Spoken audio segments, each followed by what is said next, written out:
ಪರಮ ಪೂಜ್ಯ ಶ್ರೀ ಶಶಿಕಾಂತ್ ಗುರುಜಿ ಜ್ಞಾನ ಯೋಗಾಶ್ರಮ ಹಾಗೂ ಸಾವಯವ ಕೃಷಿ ಉತ್ತೇಜನ ಕೇಂದ್ರ ಅಥಣಿ ಇದರ ಮುಖಾಂತರ ರೈತರ ಶ್ರೇಯೋಭಿವೃದ್ಧಿಯನ್ನು ಮಾಡಬೇಕಂತಕ್ಕಂಥ ಕನಸಿನೊಂದಿಗೆ ಈ ಒಂದು ಟ್ರಸ್ಟ್ ನಿರ್ಮಾಣ ಆಗಿದೆ.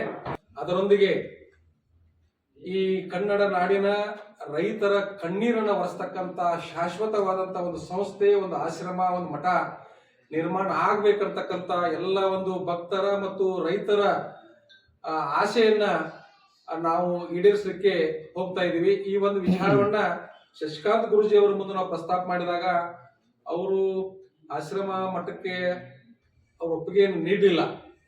ಇಲ್ಲ, ಒಂದು ಆಶ್ರಮ, ಒಂದು ಮಠ ರೈತರ ಹಿಂದೆ ಇದ್ರ ಅದರಿಂದ ಯಾವತ್ತೂ ಕೂಡ ರೈತರಿಗೆ ಒಂದು ಗಟ್ಟಿಯಾದಂಥ ಧ್ವನಿ ಆಗ್ತದೆ ಅಂತಕ್ಕಂಥ ನಿರ್ಧಾರವನ್ನ ನಾವು ಅವ್ರಿಗೆ ತಿಳಿಸಿದ್ವಿ.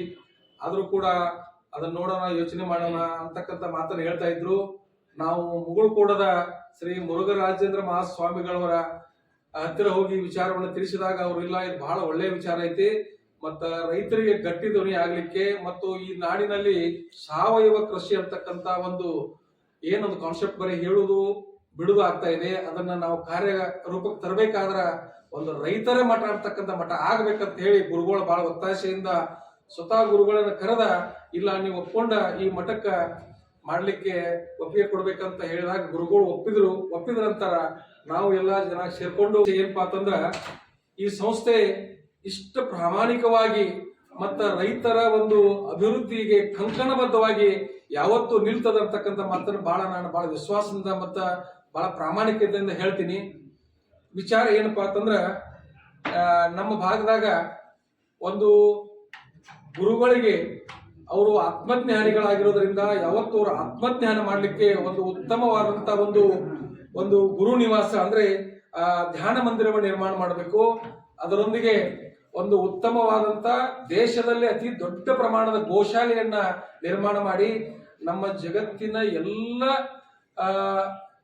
ಜವಾರಿ ಇರ್ತಕ್ಕಂಥ ಎಲ್ಲ ಆಕಳುಗಳನ್ನ ಆ ಒಂದು ಆಶ್ರಮದಲ್ಲಿ ಸಾಕಬೇಕು. ಅದರಿಂದ ಬಂದಂತ ಏನು ಒಂದು ಗೋ ಕೃಪಾಮೃತ ಆಗಿರ್ಬೋದು, ಮತ್ತೆ ಏನು ಸಾವಯವ ಕೃಷಿಗೆ ಬೇಕಾದ ಎಲ್ಲ ಉತ್ಪನ್ನಗಳನ್ನ ತಯಾರು ಮಾಡಿ ರೈತರಿಗೆ ಉಚಿತವಾಗಿ ಕೊಡ್ತಕ್ಕಂಥ ಕೆಲಸ ಆಗಬೇಕು. ರೈತ ಸೌಧ ಅಂತಕ್ಕಂಥ ಸೌಧ ನಿರ್ಮಾಣ ಮಾಡಿಲ್ಲ.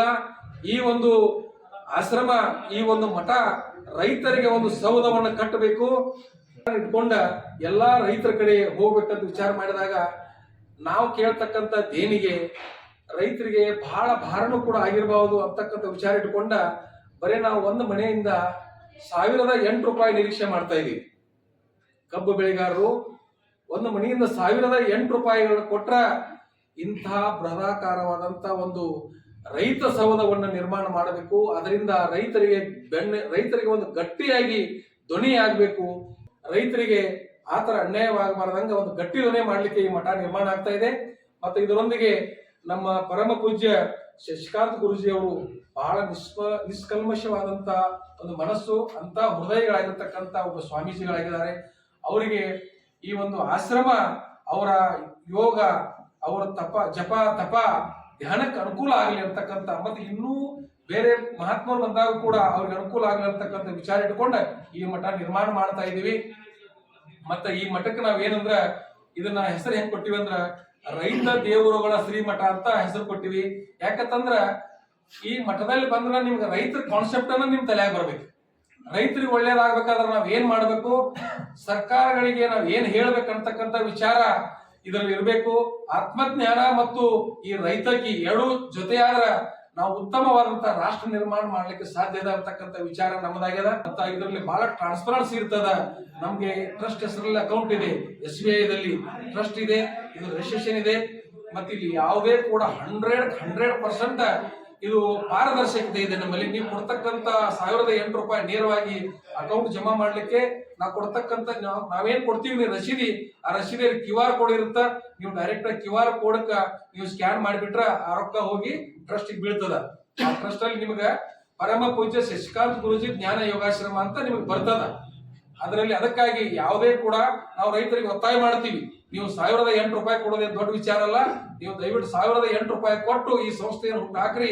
ಮುಂದೆ ಇದರಿಂದ ನಿಮಗೆ ಬಹಳ ದೊಡ್ಡ ಪ್ರಮಾಣದ ಪ್ರತಿಫಲ ಸಿಗ್ತದ. ಇಡೀ ನಾಡಿನ ಜನತೆ ಇದರಿಂದ ಬಹಳ ಒಳ್ಳೆ ಕೆಲಸವನ್ನು ನೋಡೋದ ಬಹಳ ಕಂಕಣಬದ್ಧವಾಗಿ ನಿಂತಿರ್ತಕ್ಕಂಥ ಒಂದು ತಂಡ ಎಲ್ಲ ರೈತ ಸಂಘಟನೆಗಳೊಂದಿಗೆ ರೈತ ಮುಖಂಡರೊಂದಿಗೆ ಪ್ರತಿ ಮನೆಗೆ ನಾವು ಆ ಒಂದು ರಸೀದಿ ಮುಟ್ಟುವಂತ ಕೆಲಸವನ್ನು ಮಾಡ್ತೀವಿ. ಜಿಲ್ಲೆಯಾದ್ಯಂತ ಬೆಳಗಾವಿ ಜಿಲ್ಲೆ ಮತ್ತು ಬಾಗಲಕೋಟೆ ಜಿಲ್ಲೆ ಪ್ರತಿ ರೈತರ ಮನೆಗೆ ಮುಡಿಸ್ತೀವಿ. ಬಂದಂತ ಹಣವನ್ನ ಪಾರದರ್ಶಕವಾಗಿ ನಿಮ್ಮ ಮುಂದೆ ಇಟ್ಟು ನಿಮ್ ಕೂಡ ಯೋಚನೆ ಮಾಡಿ ಯಾವ ತರ ಎಲ್ಲ ಯೋಜನೆಗಳನ್ನು ಹಾಕೋಬೇಕಂತಕ್ಕಂಥ ವಿಚಾರ ನಮ್ಮಲ್ಲಿ ಅದ. ಅದಕ್ಕೆ